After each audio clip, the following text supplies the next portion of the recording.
How did women contribute to the Army from its founding until today? What were the struggles of equality women faced in the Army, and how has it changed over time? How did the Army Women's Museum contribute to the naming commission, and how is the museum supporting this change? For answers to these questions and more Army History Insights, stay tuned. Welcome to the U.S. Army History and Heritage Podcast, the official podcast of the United States Army Center of Military History. The Center of Military History writes and publishes the Army's official history, manages the U.S. Army Museum enterprise, and provides historical support throughout the U.S. Army. Hello, everyone, and welcome to the United States Army History and Heritage Podcast. I'm Lee Reynolds, the Strategic Communications Officer for the Center of Military History. In this episode, we are examining the role of women in Army history. Joining me by phone for this discussion is Tracy Bradford and Vicki Archileti. Well, thank you both for being here. Thanks for having us, Lee. Thank you. Yeah, my pleasure. And just so folks know, you are joining me by phone from the Army Women's Museum. So let me talk about each of you a little bit first. So Tracy Bradford has worked in the Army Museum enterprise for over 10 years. She is currently the curator at the United States Army Women's Museum. Prior to this, Tracy spent 3 years as a museum educator in the Programs and Education Department of the National Museum of the United States Army. An educator and interpreter for 25 years, Tracy has taught in secondary education, private industry, the federal government, and historical institutions across the country. Vicki Archileti is a volunteer at the U.S. Army Women's Museum at Fort Lee. After her retirement from the Department of Defense, she began working at the museum to indulge her love of history. She enjoys working in the archives and digging through old documents to answer research questions received from military families, educational organizations, and researchers. All right, well, thanks. That's a good overview of both of you, and I love the fact you both love history. So this is going to be a really good discussion. So let's just jump into this. So Tracy and Vicki, can you describe the role of women in the Army and how it's changed throughout American history? So absolutely. The role of women in the Army and how it's changed over time is the guiding theme that we use here at the Army Women's Museum to interpret and teach history. So a few years ago, the museum underwent a total renovation and expansion, and we had the opportunity to examine Army women's history and to find the most effective ways to interpret this almost 250 years of history in a meaningful and manageable way, because it is a lot of history. So we discovered that a great way to look at the big picture of Army women's history is to find those pivotal moments of change and kind of explore why they occurred and then how they set the stage for the next seismic shift. So here at the museum, we created 5 distinct galleries that chronologically cover the history from 1775 to the present. But these galleries also encapsulate the time periods where we can explore 3 critical questions. So we ask, what did the Army need at the time? What were women willing to do? And then what would society allow them to do? So to give you an example, a significant change occurs between World War I and World War II. So during the American Revolution and the Civil War, the majority of women were camp followers who were providing basic logistical support. And there were some women who stepped outside of these roles into, things to work such as doctors and spies, but the vast majority of women were serving in these traditional roles. But with World War I, we see a major change when the Army needs women with particular skill sets. So a great example being the Signal Corps telephone operators, also known as the Hello Girls. So when General Pershing called for American switchboard operators to go to France to work with the AEF, he was calling for a female workforce. And this really helped recognize and legitimize women's roles in the Army. Yet, when these women came home, even though they had worn uniforms and they had paperwork that was from the military, they weren't recognized as veterans, and they didn't receive any military benefits. So, with World War II on the horizon, we see Congresswoman Edith Norris Rogers of Massachusetts putting forth the bill for the Women's Army Auxiliary Corps, or the WAC. So she had seen firsthand what had happened to the women of World War I. And she vowed that if women were to serve again with the Army, this time they would serve with the rights, privileges, and protections of a soldier. And that's exactly what happened. So women feel this critical manpower shortage during World War II. And by the war's end, over 200,000 women served at home and abroad. And as a result, that original legislation for the WAC, which noted that the Women's Army Corps would last the duration of the war plus 6 months, turns out that these women proved themselves capable, and the WAC becomes a permanent part of the Army in 1948. So do you see how we look at these cause and effect relationships to kind of explain the history, look at the turning points, and then make it accessible for our visitors of all ages? Now, just a quick question for the Hello Girls in World War I. Did Congress ever retroactively go back and like officially make them veterans, or did they just completely miss out on all that? Actually, they did in 1977. They were recognized finally. Yes, unfortunately, most of them had died by then, but it was a long, hard-fought battle. But they were finally recognized. A more recent example can be found in 2013 when the combat exclusion policy was rescinded by General Martin Dempsey, who was the chairman of the Joint Chiefs of Staff, and Leon Panetta, who was the Secretary of Defense. So what that policy had said was that women were barred from being assigned to most ground combat units, yet women were clearly serving in combat roles in Iraq and Afghanistan. So we had women serving in female engagement teams, we had women working in cultural support teams, being awarded Purple Hearts and even Silver Stars for combat action.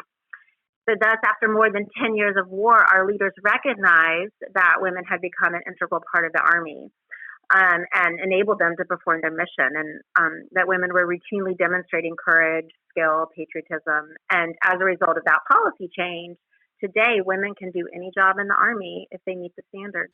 Yeah, excellent. And then I know that for the military police corps, there was a lot of women who were serving there on the front lines because really in the wars, Afghanistan and Iraq, you can't really say there was a front line. The lines were everywhere in an insurgency, and so they definitely proved effective. And like you said, I think it's great that it led to the act that allowed women into all jobs. Now, over the course of Army history, who would you say are just some of the most influential women? I know there are a lot, but who are some that jump to the top of your head and maybe that you highlight there at the Army Women's Museum? Right. So we feature so many amazing women here at the museum. It's really hard to single them out. And what we've tried to do is have a nice mix of women who are the more recognizable history makers, as well as the quiet professionals who kind of shape the Army but will probably never make the history books. So like a famous example would be Dr. Mary Walker from the Civil War. She was the only woman in our nation's history who's been awarded a Medal of Honor. And that was in 1865 for her medical service as a contracted surgeon. And interestingly, Dr. Walker was actually taken prisoner of war here in the Richmond area. I know in your last podcast, you talked to Dr. Hampton, and he mentioned Cathay Williams. So she's the only documented woman to fight with the Buffalo Soldiers. She disguised herself as a man and changed her name from Cathay Williams to William Cathay. I'm inspired by some lesser-known stories, such as Privates Joyce Cooch and Rita Johnson, who were the first two WACs to attend airborne school in 1973. That was a pretty pivotal moment in Army history. And then Lieutenant Marcella Hayes, who was the first African-American woman to graduate from the Army Flight School in 1979. And, of course, Captain Shay Haver and Lieutenant Kristen Grease, two first graduates from Ranger School. But there are also people that really served in groups that are deserving of recognition as well. And so one of the stories that we've been researching recently here are the Angels of Bataan. And these are 77 Army and Navy nurses who fled Manila in December of 1941. And they set up hospitals in the jungles of Bataan under just awful, awful conditions, and then moved into the tunnels of Corregidor, and were eventually held for 3 years as prisoners in the Japanese internment camp of Santo Tomas. And we just recently, within the last year, received an archival collection from one of these women. So what's amazing here is that there's still so much history, sitting in trunks, in attics, in basements, that's coming to light. And that's really what makes our job so exciting. And I think Vicki had one she wanted to share.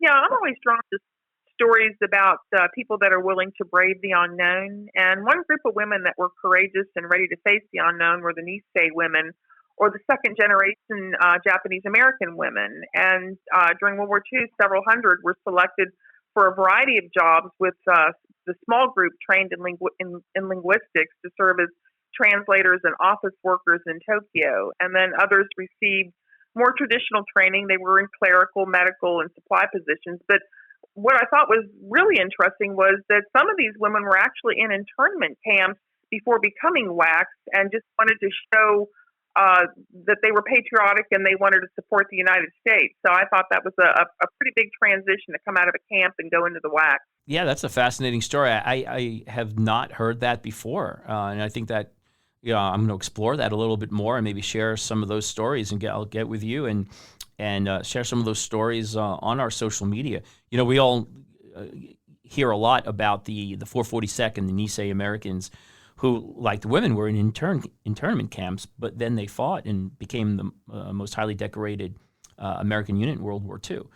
And Lee, also here at the museum, we do have a memorial kiosk where we share the stories of the 125 American women, Army women, who died since 9/11, serving. Those are important stories to tell too. Mm-hmm. And just from my experience, I was when I was on active duty in the Army, I was an artillery officer. So, we honor the idea or the concept of Molly Pitcher, who I believe wasn't a single person. It was a nickname for the women that you had mentioned before. Did logistical support, I think, back in the Revolutionary War. Right, it wasn't like just one person, was it? It was a no. There were several women that served. The one that we have featured here is Margaret Corbin, and so she had followed her husband John, and he was mortally wounded on the battlefield, and she continued to fire at his position. All right. So. And then the other one that just comes to mind for me is you mentioned before. Women in combat have been now receiving, I think, several Silver Stars, but Sergeant Leanne Hester, the first female to receive a Silver Star in combat I think it was in 2005 in Iraq. And then Monica Brown shortly after her. Mm-hmm. Right. So yeah, some pretty amazing incidents here in Army history with women. But now I want to transition a little bit, because you've been doing a lot of work down there at Fort Lee, because Fort Lee is getting ready to be renamed in April to Fort Gregg Adams. So can you tell us a little bit about the role of the Army Women's Museum in working with the Naming Commission? Sure. So just as a little context, the Naming Commission has identified 9 Army installations whose names are affiliated with the Confederacy. And 3 of these are actually in Virginia, including ours, which was named after Confederate General Robert E. Lee. So our new name is going to be Fort Gregg Adams, and that is in honor of Lieutenant General Arthur Gregg and Lieutenant Colonel Charity Adams. So Lieutenant General Gregg was a trailblazing quartermaster who joined in 1945, and he actually helped desegregate the Army right here at Fort Lee. He also served in Japan, Vietnam, and Germany. And when the Army established an award for logistics innovation and excellence back in 2016, they named it after Lieutenant General Gregg. And he is the only honoree on the list who's still living. So this is very exciting that, wow. Yeah, General Gregg's going to be here for our rededication. The Adams part of the name is for Lieutenant Colonel Charity Adams, who was the commander of the 6888 Central Postal Directory Battalion, the only unit of Black women to serve overseas during World War II. And so the 6888 is known for developing this efficient and effective sorting and tracking system to tackle the severe male backlog that had occurred after the D-Day invasion and the Battle of the Bulge. They're really credited with boosting morale and redirecting over 17 million pieces of mail in the European of operations. So the museum, our role in the whole process was actually very exciting. And just to clarify, there are 3 historical facilities here. So when I say the museum team, it's the Army Women's Museum, the Quartermaster Museum, and then the Ordnance Training Support Facility. So we're really one big happy family. Right, and then, but for Ordnance and Quartermaster, they train soldiers there. Is that correct? Yes, and they sure do. And we have soldiers that come through the Army Women's Museum as well. So we are a training installation here. Which is that tie into Greg, I would say, for the Quartermaster. Absolutely, yes. And actually into logistics in general, because, both General Gregg and Lieutenant Colonel Charity Adams were sustainers, and we're the home of sustainment. So, yeah. But what we were asked to do was we were asked at the beginning of this process to prepare submissions for a new name. So the 3 curators of the facilities did our research, we collaborated, we debated, and we finally submitted some names. The primary one that we agreed on was being Lieutenant Colonel Charity Adams. And then we submitted our names, and as it turns out, the commission received 34,000 names. Oh, wow. So there was For Fort Lee alone, or just in general? No, for in general. Oh, wow. That was their original submission list, was 34,000 names. So there was an enthusiastic response across the commission, right? Across the country for the commission. So then the commission started visiting the 9 installations to meet with the communities and the stakeholders. And when they came to Fort Lee, we hosted the commission here at the Army Women's Museum for a community engagement panel. And then as a staff, we ensured that we participated in every single event that the commission had here on Fort Lee. They came a couple different times. So it was really exciting to see their engagement with the community. They wanted to understand who we are, what we were hoping for with a new name. And so it was very rewarding. And amazingly, the commission was able to screen those thousands and thousands of names down. And as you can imagine, we were absolutely overjoyed to see the name Greg Adams. And as I said, Fort Lee is the home of CASCOM, which is the Combined Arms Support Command, and the Sustainment Center of Excellence. So we figured they picked 2 really outstanding examples of Army sustainment and logistics. That's really amazing. Wow, 34,000. Geez. What a process that they had to go through. Right. And actually, Lee, if people are interested, the commission's report is online, and it's at www.thenamingcommission.gov. And they've written a beautiful report that explains how they went about the process, why they went about the process. It has lists of every single name that was submitted, and then how they culled them down and started to put them into categories. So if people are interested in the process, it's really beautifully explained on their website. Oh, perfect. No, thanks for sharing that. Yeah, and we'll try. Let's remind them again at the end of this about that website, because I know there's a lot of questions about that. But what's really nice is, how we're honoring Army history in this naming process. But now let's talk a little bit more about Lieutenant Colonel Charity Adams. So you've talked about her being the commander of the 688. Tell me more about her significance and her impact on Army history. Well, Charity Adams was a part of Army Women's history from the establishment of the Women's Army Auxiliary Corps in May of 1942, or the WAC. So we had a segregated society and a segregated Army in World War II. But influential women, such as Dr. Mary McLeod Bethune and First Lady Eleanor Roosevelt, helped ensure that African-American women would be included in the first WAC officer candidate class that was held at Fort Des Moines, Iowa. So the directive was that only 2% of the Army could be women. And out of that 2%, only 10% could be Black. So when the first 440 officer candidates arrived at the officer candidate class, 39 of them were African Americans. And one of them, of course, being Charity Adams. So she had graduated from Wilberforce University and been teaching school for a few years in Ohio when she decided that the Army looked like an exciting challenge, and volunteered for this first class. So she turned out to be the very first African American woman to receive her commission. And when she graduated, her first assignment was as a company commander at the first WAC training center at Fort Des Moines, and that was because of her education background. She also served as a convoy officer when troops were moved to other posts, and she frequently participated in recruiting activities and war bond drives. And then of December of 1944, she was selected to command the 68th to 88th Central Postal Directory Battalion. So when I think of Charity Adams, the word that comes to mind is courage. As Tracy said, she was teaching, taking graduate courses, yet saw that there was an opportunity and a challenge with becoming a WAC. And at that point, no one was really sure how women were going to fit in to the military, let alone how Black women were going to fit in. Yet Charity Adams stepped up to not just participate, she stepped up to shape the whole story. So almost 80 years later, I still see her actions as remarkable.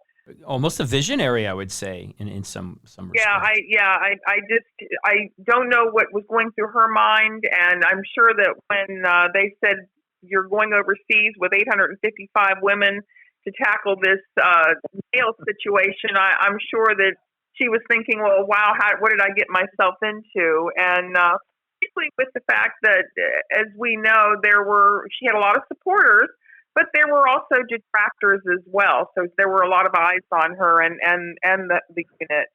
And at the same time, with all this male backlog, they were dealing with the whole morale situation with the soldiers not getting any news from home.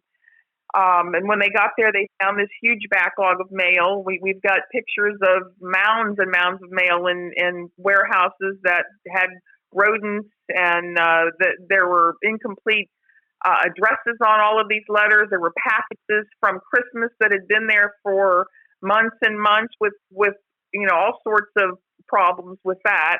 And one of the things that we found out was that there were over 7 million Americans in the European theater, and there were 7,500 people named Robert Smith. So you can imagine trying to sort through all sorts of mail with all these. If you look at some of the pictures they have, sometimes it was just one name, their first and last name written on an envelope sent. So you had no clue how to get these pieces of mail to the people. What a challenge. So Yes, I mean, but she and her team came up with the concept of how to handle it, and they got done in record time. So I feel that her success really inspired others and had not only people of color wanting to join the military because they saw that he had done so well and was an inspiration, but also women to say that they wanted to join and they wanted to participate. What did she do after the war? Did she remain in the Army? Did she continue to contribute to getting the WACs becoming a permanent part of the Army? Actually, she wrote in her book that she felt the Army was well on its way by the end of the war to desegregation. And so she got out of the Army and she decided to become an activist in her community. So she went on, she lived in Ohio, and she did a great many wonderful community activities there in Ohio. And then apparently she wrote a book then. When did that book come out? Was that like years after World War II, or was it soon after the war? It was. Oh, okay. All right. Well, cool. Well, an exciting woman. But then, of course, the unit that she commanded, the 6888, was very significant, and you've detailed some of that. But I understand that you're also designing an exhibit now about the 6888. So can you talk a little bit about that project? So when the news of the redesignation was announced, we decided that it would be the perfect time to design an exhibit about the 6888. So we had been telling this story since we opened our doors here in 2001. But quite honestly, we only had one artifact in the entire Army Museum enterprise related to the 6888, and that was Charity Adams' uniform. So we realized that in order to tell this story, we would really need to gather more of the history. And so with the support of Colonel Brian Hunt, who's the director of the AME, we undertook a collection effort. So for the last 6 months, we've been working with the families of the 6888 to gather their stories through both archives and artifacts. And our goal is to present an authentic interpretation of this amazing unit.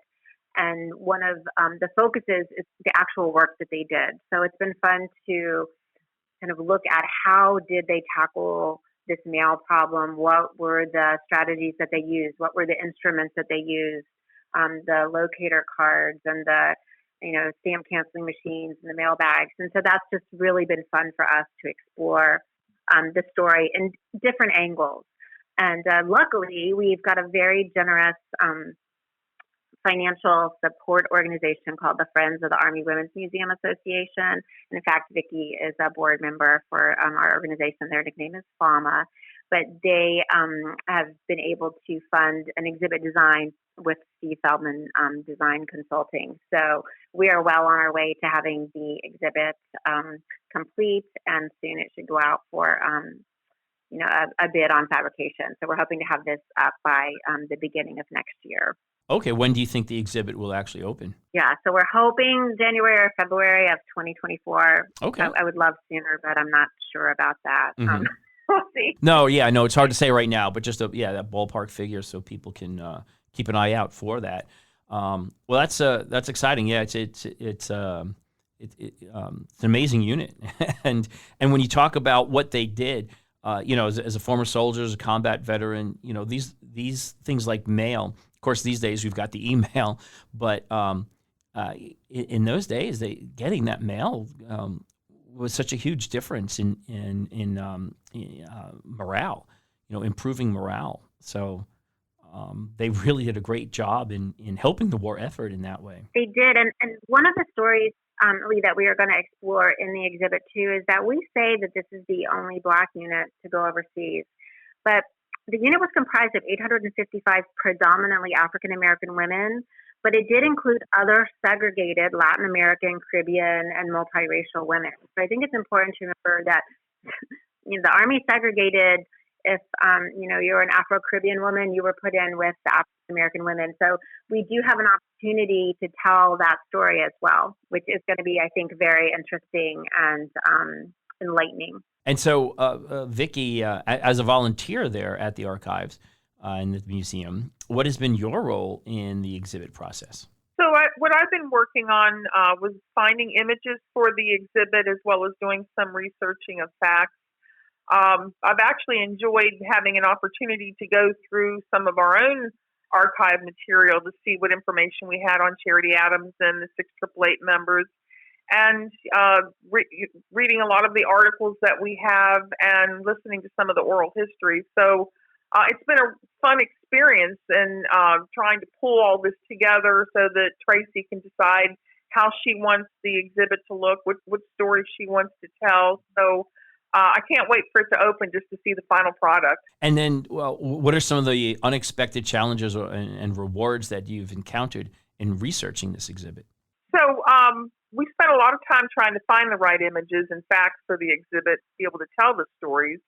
And I've enjoyed contacting small museums that have been recipients of the papers and artifacts of women from the unit. And we're trying to collect those images, and while they may not be used in the actual exhibit, Tracy is looking to do some online exhibits to expand on the stories of these women.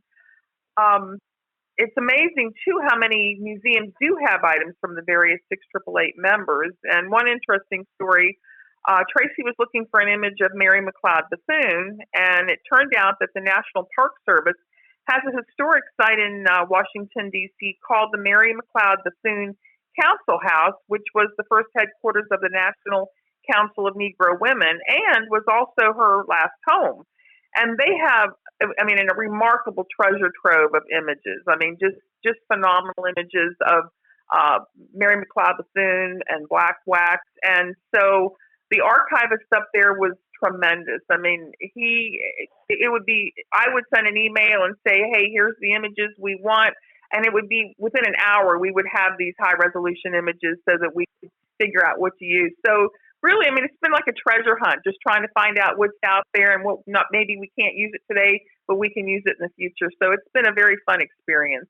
Yeah, we get a lot of emails and calls here at the Center of Military History from family members of veterans from World War II, Korea, even Vietnam, saying, my grandfather or my father just recently passed away, and we've got their footlocker full of stuff.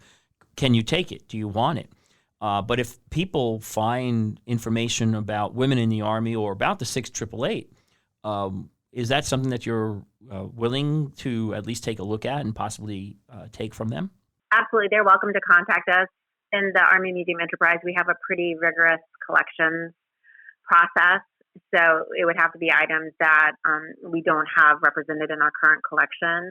But always happy to talk to families and kind of explore what they have.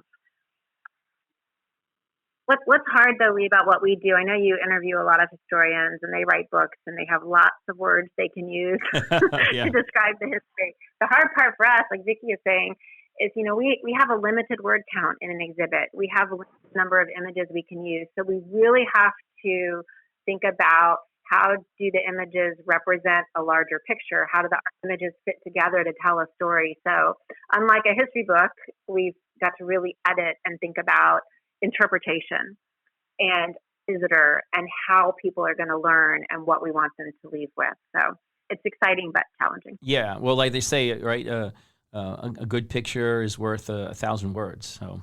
Well, one of the other exciting things that happened recently was we were approached by a family, the Kearney family, and there's an iconic photograph of Charity Adams inspecting the 6888 in Birmingham, England. I'm sure that you've seen it. She's walking, she's stoic, and there's a woman behind her. Well, the family first saw that image published in Ebony magazine in 1994, and they immediately recognized the woman behind Adams as their aunt, Captain Mary Kearney. But the caption said it was Captain Abby Noel Campbell. So the family, back in 1994, wrote the magazine and said, hey, this is, this identification. And basically we're told you need to go to the, National Archives and get it fixed. But for decades, the family has been petitioning and writing organizations and trying to get the caption corrected. Well, when their request landed here at the Army Women's Museum, we researched the issue and discovered supporting evidence and contemporary images and film footage that can explain the misidentification and how it was made. So Captain Abby Noel Campbell was at Battalion XO. But in the photograph, the woman walking behind Charity Adams is Captain Mary Kearney, the Alpha Company commander, and the women in the picture are all Alpha Company. So you can kind of see how that mistake made. Yeah. So we here at the museum were able to successfully petition the National Archives and Records Administration to make a correction to the photo. And a researcher note that now states, and I quote, the U.S. Army Center of Military History has identified the officer with Major Charity E. Adams as Captain Mary Kearney and not Captain Abby Noel Campbell. All three women served in the 6888 Central Postal Directory Battalion. So that was just such an honor to be able to restore that name after 80 years of being misidentified. Great. I love that kind of work where you're correcting history, making it, making sure accuracy. So great job. Yeah. Well, interestingly, we found one article where from 1945 where it was correct. Oh. In the newspaper. Because once it got reprinted incorrectly, then that's what took off for the next 7 decades. Oh, Isn't that interesting? Yep. Like one mistake can then, perpetuate itself. And that I think is it's important when we do get these calls and these emails from veterans or families of veterans to pay attention to it, because they oftentimes they are spot on correct, and we have to update things. So if people out there are listening and of a correction, please let us know. So now, Tracy, Vicki, we've covered a lot here, but is there anything else I didn't bring up that you think is important to address? I would just like to make a note and express my gratitude to the families, the 6888 descendants that we've been working with. They have been so generous in sharing their stories and their family treasures with us. It's very clear to me that the strength and the bravery of their mothers and aunts and grandmothers has been passed down through these family lines. The legacy stories are just as inspirational almost as the 6888 stories themselves. And in almost every single case, the family had multiple family members who served in World War II. So just like with the Nisei women that Vicki mentioned earlier, oftentimes like those, there were multiple family members that were serving. So it's been really, really inspirational to learn of these family histories. There's so many stories left to be told. And just, like I said, the generosity in sharing the artifacts and the images with us, and then sharing them with the nation. So been really awesome to work with the families. And I did want to also just quickly acknowledge there have been a couple of people who've been tirelessly working on the 6888. So right now it's in the news, and you might have heard that Tyler Perry is making a Netflix movie, and Blair Underwood is making a Broadway musical. But years ago, retired Colonel Edna Cummings and retired Master Sergeant Liz Helm Fraser were out there advocating for this story to be told. And they were the ones that walked the halls of Congress to get the Congressional Gold Medal bill passed.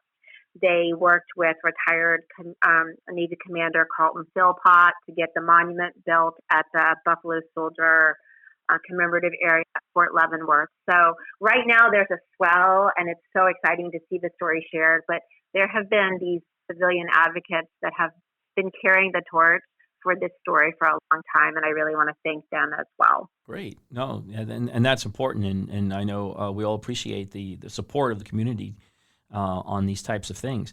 And if I just want to put a plug in also that throughout the month of March, here from the Center of Military History, on our social media, we are going to highlight the 6888. We're going to highlight other units, women's units, and highlight some significant women who have contributed to Army history as well. And just remind people that for more information about women's history in the Army, they should check out the website for the Army Women's Museum, or visit the Army Women's Museum. What is the challenge in getting on post to visit your museum? So you can get on post with a valid DoD ID, and if not, you just need to go to the visitor center and you check in through there, and they do a quick security check. Great, yeah. So if you know you're coming ahead of time, you can submit your application prior to coming on post. So anybody can go in. You just have to go through a security check. Yes. If you can pass the security check, which I believe has a valid ID, it changes. You have to have I think the government ID, a state or something. Yeah. I would definitely recommend, because the rules have changed recently. So make sure that you go to the Fort Lee Visitors Installation Access page on our website, just to make sure you've got everything you need to get on. And if you come in April or later, it'll be the Fort Gregg Adams Visitors Center. So. And hey, before we get into the trivia, the Whoa trivia, just say again that you mentioned a website about the Naming Commission. Just I want to make sure we share that again. Sure. So it's www.thenamingcommission.gov. Thenamingcommission.gov. Okay, great. Thanks.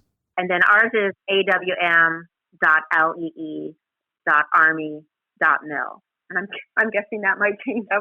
Yeah, that might change soon. But people can always link to your museum straight from the CMH website at history.army.mil. Oh, okay. So now before we close, it is time for our segment called Whoa Trivia.